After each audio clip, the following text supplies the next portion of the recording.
தாம்பரம் மாநகராட்சிக்கு உட்பட்ட ரங்கநாதன் இணைப்பு சாலையில் மழைநீருடன் கழிவுநீர் தேங்கி நிற்பதால் நோய் தொற்று பரவும் அபாயம் ஏற்பட்டுள்ளதாக மக்கள் புலம்புகின்றனர்.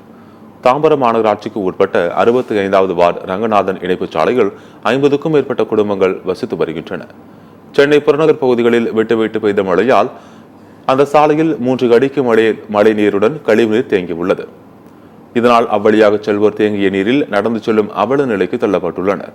மேலும் தேங்கிய நீரில் கொசுக்கள் உற்பத்தியாவதால் அப்பகுதியைச் சேர்ந்தவர்கள் காய்ச்சலால் பாதிக்கப்படுவதாகவும் இதுகுறித்து சம்பந்தப்பட்ட அதிகாரிகளிடம் பலமுறை புகார் அளித்தும் எந்த நடவடிக்கையும் எடுக்கப்படும் முன்வரவில்லை என்றும் அப்பகுதி மக்கள் குற்றம் சாட்டியுள்ளனர்.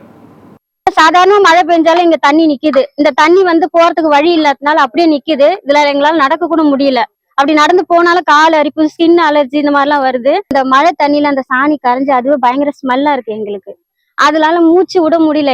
இங்க நாங்க வீட்டுக்குள்ள இருந்தாலே எங்களுக்கு பயங்கர ஸ்மெல்லா வருது. இதனால பூச்சி நிறைய வருது. இதுல இருந்து நாங்களே எத்தனை வாட்டி கம்ப்ளைண்ட் பண்ணிருக்காங்க. ஆனா இது வரைக்கும் யாரும் எந்த ஸ்டெப்பும் எடுக்கல, யாரும் பாக்கல. இந்த ரோடு போட்டு 10 வருஷம் ஆகுது. இது வரைக்கும் காவா வசதி அந்த வசதியும் இல்லை. இந்த காவா வசதி இல்லைனால இங்க தண்ணி தேங்கி அப்படியே நிக்குது. மழை நின்று கூட அப்படியே நிக்க 2 அடிக்கு கிட்டத்தட்ட நிக்குது. தண்ணி அப்படியே ஸ்மெல்லு, நல்ல ஸ்மெல் அடிக்குது.